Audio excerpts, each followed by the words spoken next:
70 years have passed since the Holocaust. We are the generation living on the brink of transition. As the years progress, the numbers of survivors continue to dwindle, and the memories of the Holocaust grow continuously distant. It has become increasingly important for Jews to actively remember and recount the atrocities of the Holocaust. Some visit the camps, some meet with survivors, others through books and testimonials. However one remembers, it is the mission of every individual of our generation to ensure that the memories of the Holocaust are incorporated into our thoughts, our choices, and our conversations. 70 years have passed, the memories are fading, but the conversation must continue.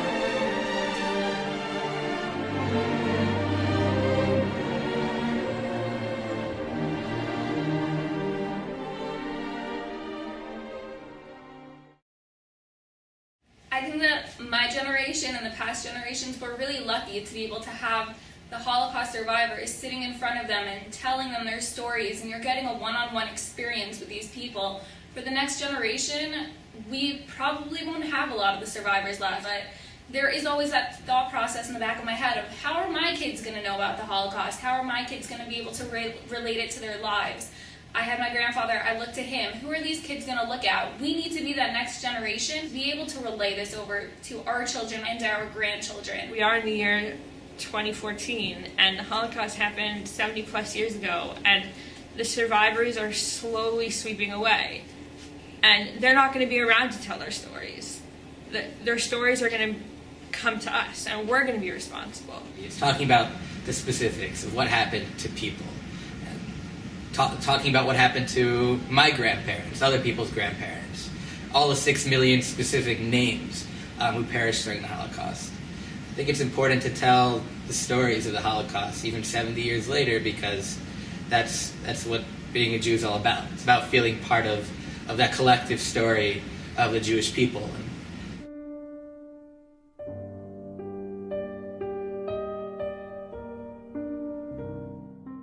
I think every human being should visit the horror of the Nazi camps in Europe to honor the 6 million Jewish martyrs, to honor their memory.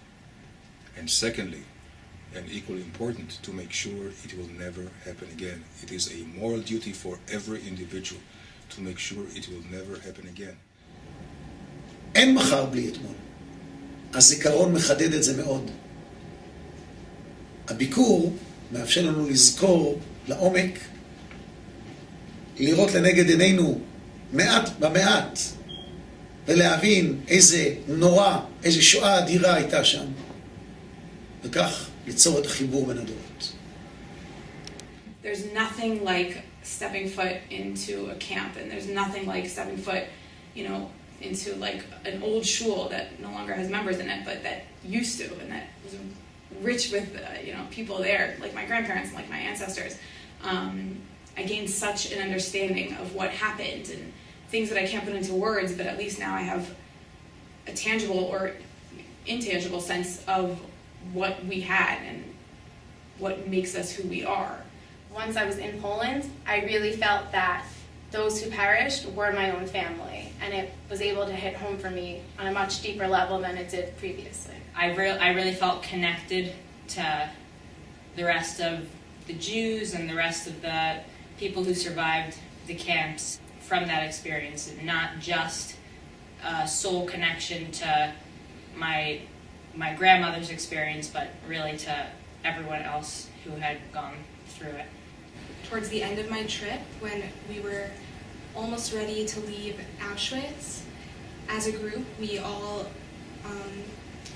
sang in the women's barracks, kind of almost interesting how 70 years later, the same kind of group was probably in there, but under totally different circumstances. So when I saw all in a section there are like all the hair and all the suitcases of people.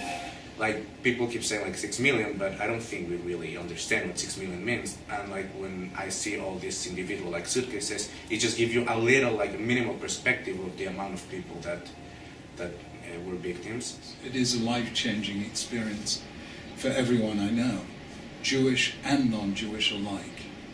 And somehow or other I stood there in the middle of Auschwitz-Birkenau, facing the cameras. I asked the question that everyone must ask: where was God at Auschwitz? And I stood there and I said, as I say now with perfect faith, where was God at Auschwitz? In the command, you shall not murder.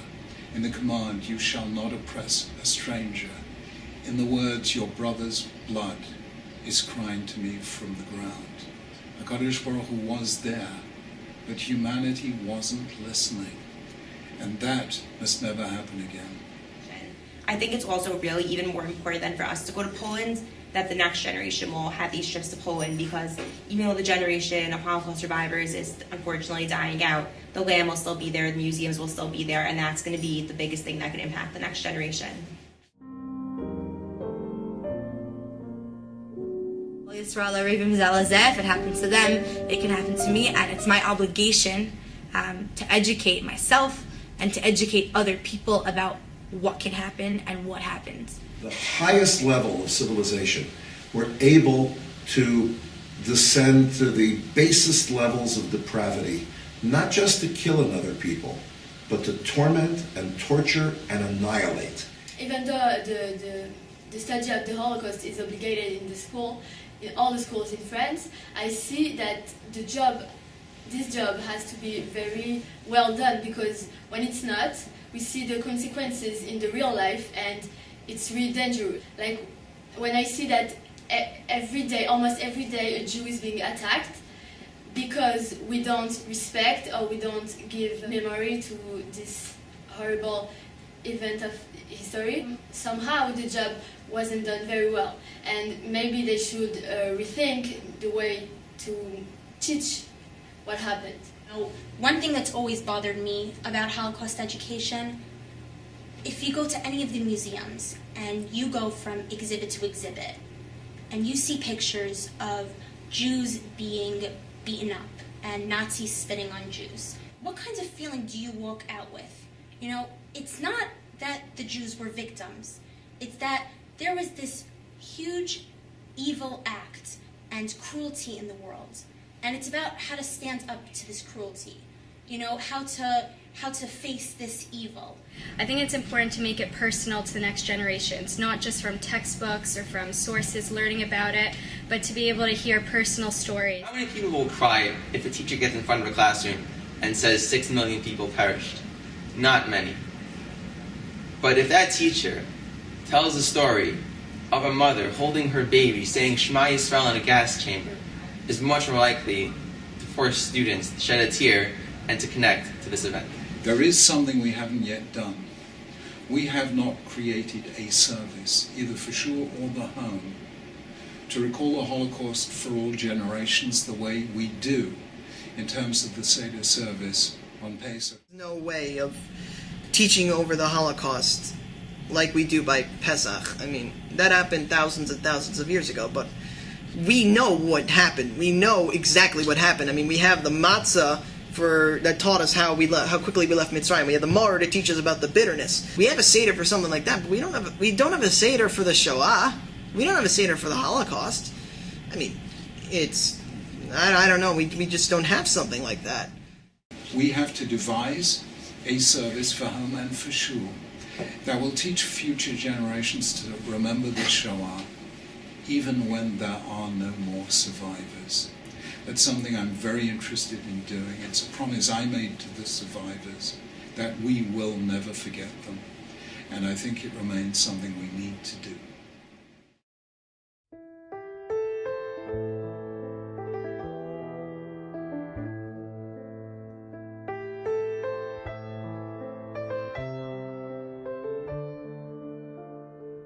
Honor those who died as Jews by living as one.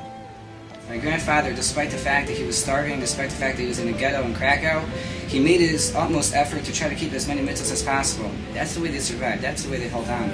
By doing all these actions that they could in order to try to connect, despite the fact that Nazis were doing terrible things, he wanted to show Hitler that he can't be manipulated and that the Jews have a tremendous, tremendous perseverance for survival.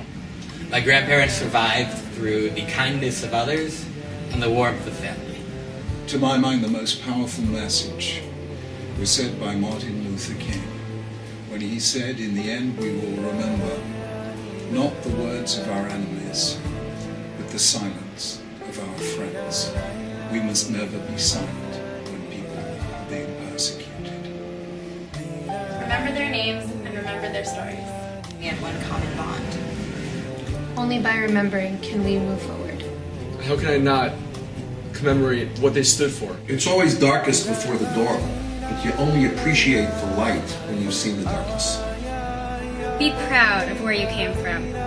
ונאמן אתה לאחיות מתים, נצח ישראל לא ישקר ולא יחסר, לעולם ועד. Stand up. Don't stand by. Never forget. This is about real people, real history, and a real future. The most powerful message